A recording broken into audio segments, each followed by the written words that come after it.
We are starting to see a shift and a change of focus with regards to the Fed's role and their activity in terms of raising rates. In fact, there's bipartisan support that essentially tells the Federal Reserve to back off with their hikes. And gold and silver are starting to decouple from the Fed's actions. And we've kind of seen some evidence of that the past few rate hike cycles. And here we are yet again. We'll talk about that and so much more as we explore.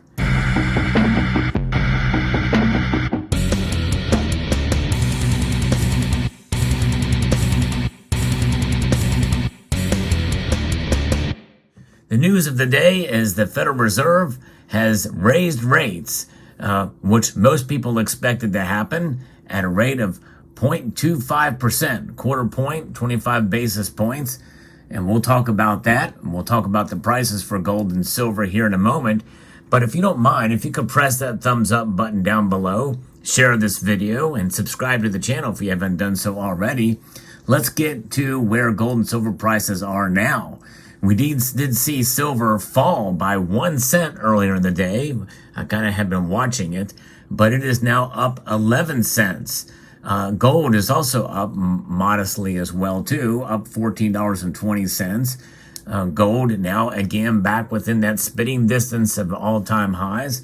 In fact, we're, about $50 or so away from that for gold. Silver still has a long way to go, but it is up. Not as up as much as gold is on the day, but that's where we see the metals. Platinum and palladium, though, are both down.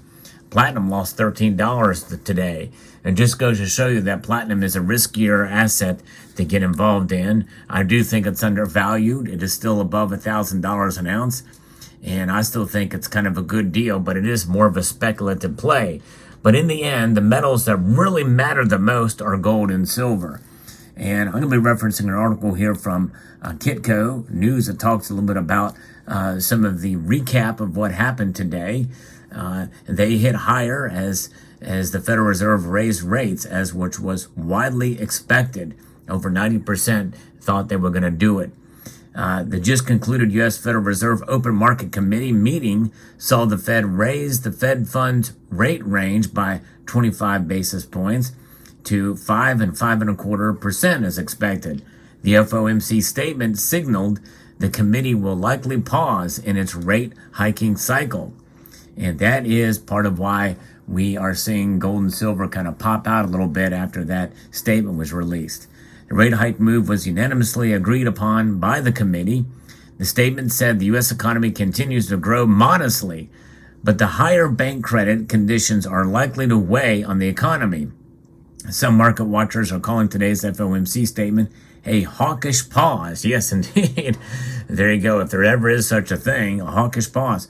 Traders now await the press conference from Fed Chairman Jerome Powell, and that could send a different sentiment and a different signal.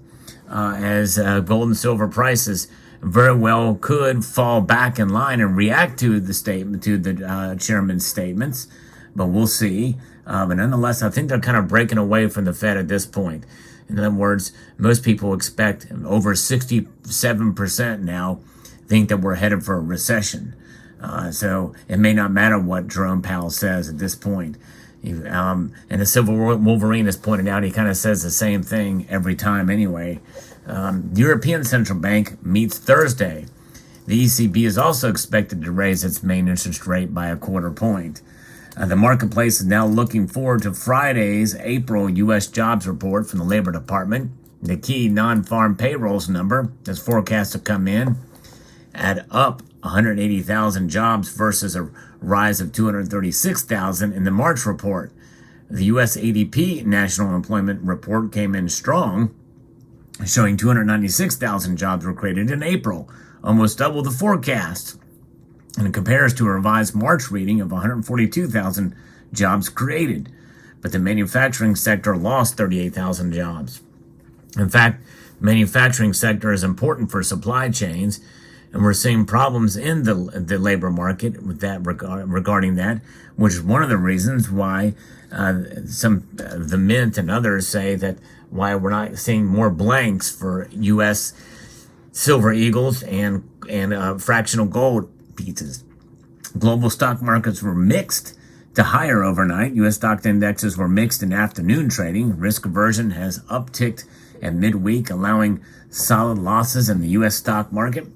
Thursday, led by banking shares. After a period of calm, there are renewed worries about the U.S. banking sector, especially regional banks, whose shares dropped sharply Tuesday. Also, U.S. Treasury Secretary Janet Yellen has warned the U.S. government could be in default on some of its payments by June 1st if the debt limit is not increased.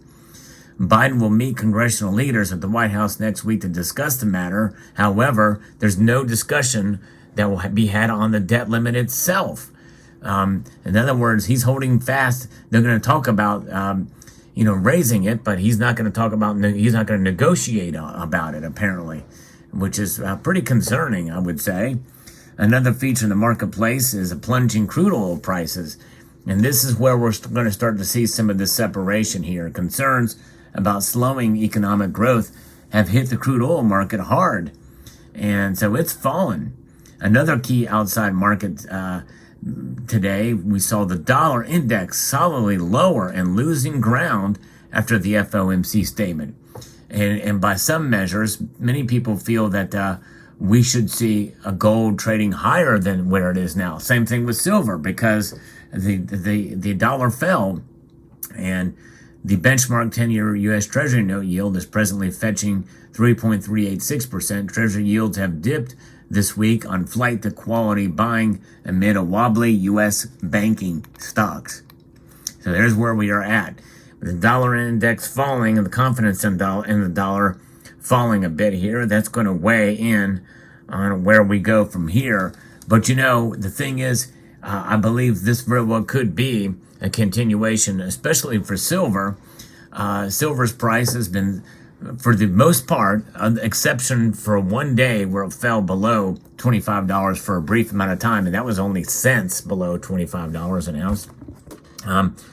The growing sentiment for silver is that demand is rising to such a degree that that's what is holding the price above that $25. Silver is an industrial metal, and it's holding strong. And I think that is where we're seeing some of the movement in silver's price and solidification and support at $24. Gold, on the other hand, is a metal that certainly is treasured, and it has reacted, I think, stronger to what we've been seeing here, as safe haven demand for the metal is pretty strong, and that's what we're seeing. And I made a purchase, a very substantial. It was my second largest gold purchase ever in my entire life, and I'll probably talk about that in a separate video. But nonetheless, there's reasons behind it, and I'll explain all that later. But we have to calculate, and you have to very thoughtfully consider the buys you make, especially for spending a lot of money at once for these precious metals, because it can be hurt. It can be even devastating if you see a loss without calculating where things are going and where they could go in the marketplace.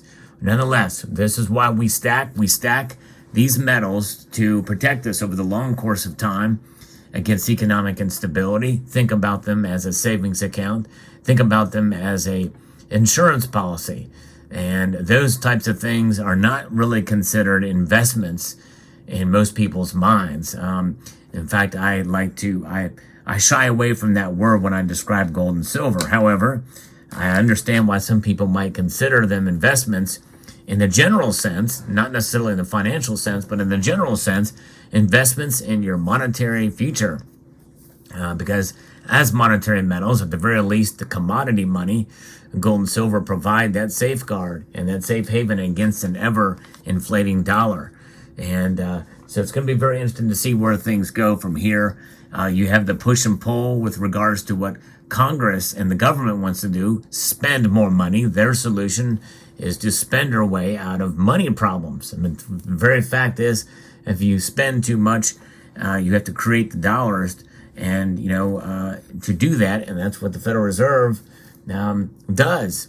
They create money of their own volition, but also based off of what congressional mandates are.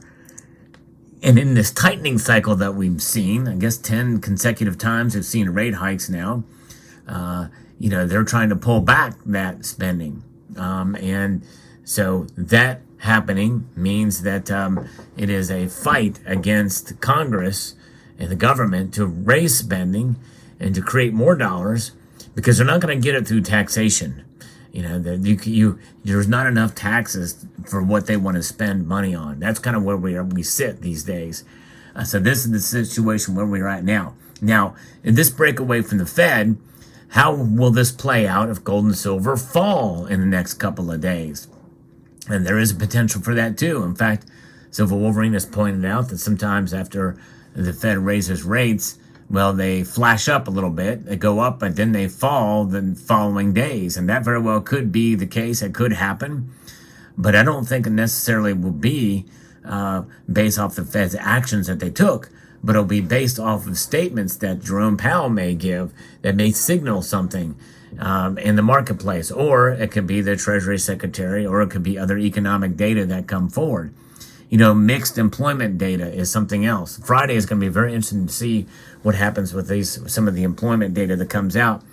And it could be better than expected, which means that the prices could go down for gold and silver, which means that, instead of this pause that we may be seeing next time with all these banks falling before us. In fact, there's, around the world, when you include the bank that shut down voluntarily, that's 5 banks. And I've heard been talked about Zion Pacific West, I think, as another regional bank. There's at least 2 that may be in trouble coming ahead. So how will they navigate that? It'll be very fascinating to see.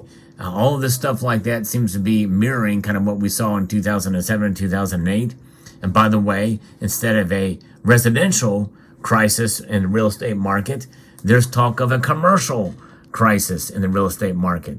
That's another thing that people aren't talking about a whole lot. And that's something to consider as well too, which in some ways could be worse.